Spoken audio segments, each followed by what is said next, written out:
I think I got caught up in like, oh, I did one and then I'm looking forward to the next one instead of like, well, why don't you worry about this episode and promote it a little better and put all your time and energy before you move on. And I think, I mean, it's human nature, but yeah, patience big time. Tired of being complacent. I done almost had it up the hill with my patience. Hey there, I'm Victoria Makanjuola, and you're listening to Feel Your Feelings, the podcast where high achievers get real about mental wellness. You feel me? Attention all passengers, now clearing the runway for growth. It's takeoff season. Gas to the pedal, moving on. 'Cause I've been on a new vibe. Living on an incline. I'm here with the great Mike Gaines, host of the Positive Gains podcast, and today he's joining me from Arizona. Welcome to my show, Mike. How are you feeling right now in this moment? I'm feeling great, blessed. Things are great right now. Appreciate you having me on your show. It's a real blessing and an honor. And I appreciate all the hard work and great work that you do. You're welcome. Thank you so much, and thank you for having me on your show. You had me on your podcast a while back, so I had to return the favor. I don't forget about the people that continue to support me. So thank you for that. Yeah. So tell me more about the name of your show. It's called The Positive Gains. So obviously it's your last name in it, but how did that come about? During COVID, I was at home like a lot of people, bored, and watched a lot of talk shows. I watched a lot of Cobra Kai. Okay, And, my sister's into that show. yeah, I binge watched it. That's how I am with TV shows. And so I was watching a lot of different interviews, and I saw people were, bringing up different things and questions, and I thought, I probably could do something like that. And so then when you think of a name, the name was like the hardest part because I wanted it to be catchy, but I also wanted it to be original. So then I thought positivity and then my last name, they kind of went hand in hand. So I just merged the two together, and that's how I came up with the name for the podcast. For sure. Do you have any favorite episodes of your show? Yeah, all of them. And I know it's like cliche, Yeah. but I've learned so much from everybody that's come on. I become a student, when you're interviewing somebody because you think that you have an idea of somebody, but then you're able to actually learn more about them. So Yeah. all of them are my favorite, but maybe some that have stood out. I'd say probably the Anthony Robles one. He's the wrestler that has the one leg, and they Okay. made a movie about him last spring actually. Really inspirational, and sometimes when you talk with people like that have different things going on, it makes it seem that for yourself that you just got to keep going on. Like somebody has a real big thing that they've been able to overcome, and so you can use them as an inspiration. So those are the ones that I love to do. That's cool. I used to watch your show a lot with the actors that came on. I think that's how I first discovered your show. There was an actor that you spoke to, and I think he was on Jingle Jangle, like a Netflix film, British guy. And so I discovered your show from there because I like watching podcasts. So yeah, I like that you talk to different artists and creatives. Do you have any dream guests that you want to have come on your show? Oh, of course, dreams. Man, I would love to interview like Denzel. Man, there's so many I'd love to like dream guests. Michael B. Jordan. Oh, yes, absolutely. Even somebody like Jim Carrey. Like, I love Jim Carrey's work. There's a lot of people, but those are a few that I would love to get a chance to ask some questions. No doubt that that's going to happen. I sincerely feel that. Yeah, for You sure. got to speak it into existence. No, yeah, absolutely. I was telling my my last guest who I wanted to have on the show. She's also a podcast host, so I felt like it's easier to tell other hosts like when you want to have dream guests because they're not going to be like, oh, they'll be like, yeah, you could do it. Why not? And that's why I love podcasting. Right. Speaking of guests, how do you decide who to have on your show, and are there any limits to what you talk Yeah, about? so it's kind of a simple but kind of a complex process. I mean, usually like somebody will like come out to me, whether I'm watching a show or listening to a song or something, or if I just want to know more about them. And then I kind of do my homework a little bit on the background. And then I like to gauge the interest and see if, even beforehand, if this feels like it'll be a fit. Because there's some people that you might want to have on your show, but you just know right away that it probably won't work. So doing the background, trying to gauge the interest between maybe the work, and then maybe sending a message out to see like where we're at in the middle, Yeah. or if we're too far away. And it's happened. There's been times where it's just not a fit and we don't do the episode. Yeah. Can you kind of touch a little bit on how you know, or how you kind of feel like someone might not be a fit for your show? You'll know off that initial experience, that initial message. It'll kind of lead you to see where you're gonna go, whether it's positive or it's trending downward. Sometimes it might take a phone call because messages get lost over social media. That's happened too. So usually within social media, or maybe a phone call or a follow-up email, that's usually when I'm able to, figure it out if it's going to work or not. Absolutely. This season, I'm not really accepting pitches. I'm being more intentional with my production guide. I know who I want to talk to. You were on that list of people on my Host2Host series. So I've been more intentional with talking to people that support me, number one, and also that I feel like I'm going to vibe with, like you just said. Right. But in the past, I was just kind of talking to anyone who I felt like I might have a good connection with, but there was no structure. So this is why this is my official season that I'm hopping into. So I respect that. Thank you for answering that. So now let's get into your show art and your theme music, and how that came about and how it reflects you. So your theme music is kind of like rock and roll vibes. So tell me about how you got into that, and with your show art, because it's you, like cartoon version Mike, right? And Right. it's AI, I think, or I don't know. Tell me how you came up with that. Tell me about that. Yes, things happen fast. And, when when the show was coming out and I was putting episodes out, I had already had a logo that I had made, and it wasn't a great logo. It was just something I kind of threw on together. And then, God blessed me, and so many things, like good things started happening. People were just calling my phone. And then I was like, I need to get something that looks cleaner. And I was following a guy on Instagram who was a animator, and he had his commissions open at the time. Now they're closed. He's got like this big YouTube channel, and he's doing really well for himself. But I asked him, hey, would you be willing to maybe do some art for me?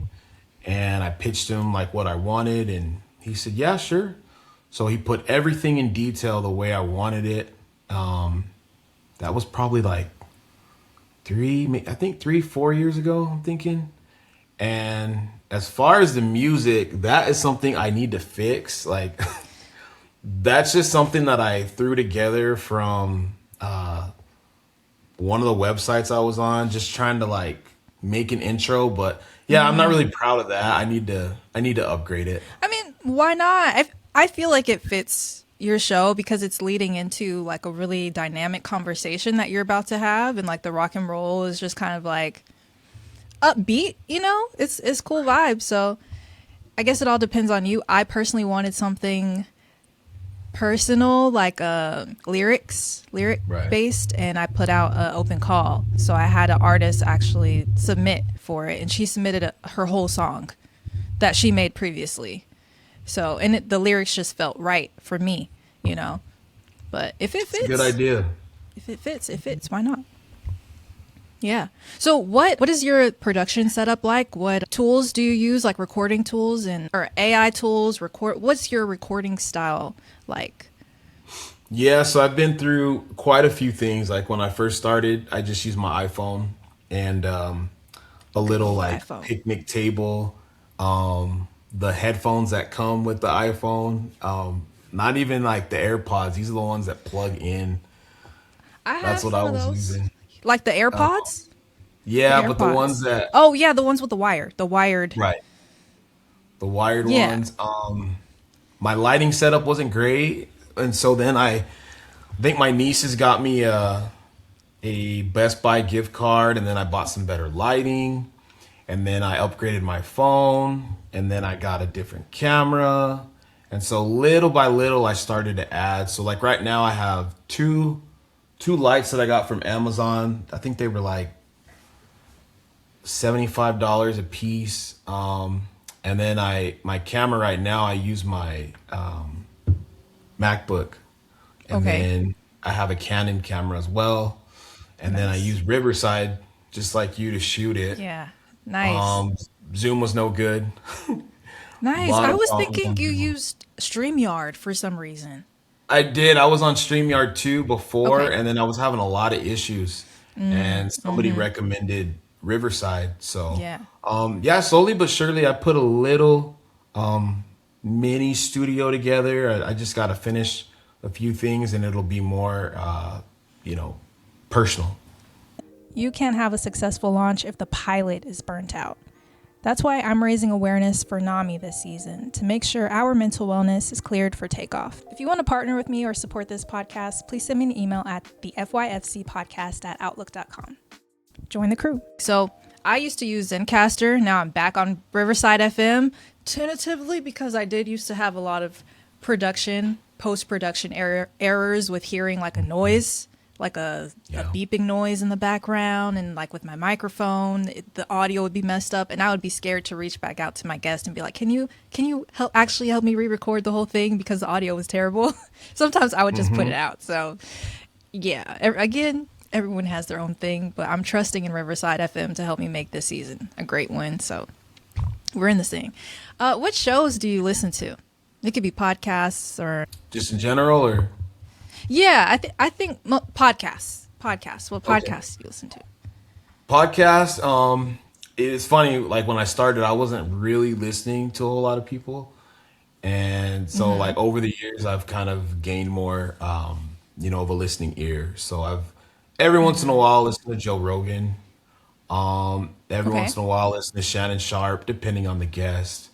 I also listen to a Spanish podcast. Spanish. Was it 1, 2, 3? There's a couple of them that I listen to. Just it tells like little short stories, and it's helping me gain like better like conversational skills, because that's another goal of mine is to Yeah. do a complete podcast in Spanish. So those are the ones that I listen to the most. Hablas Outside of español. music. Hablas español. Sí, poquito. Okay. Okay. Poquito. How do you say me too? I'm better at French. I was gonna say Oh, moi French. aussi. I'm way better at French actually. But that's really Yeah. cool. That's awesome. Yeah, it's a process. Yeah. That's like, Go ahead. it's been a goal of mine for a little while. Hopefully, I'll get it done.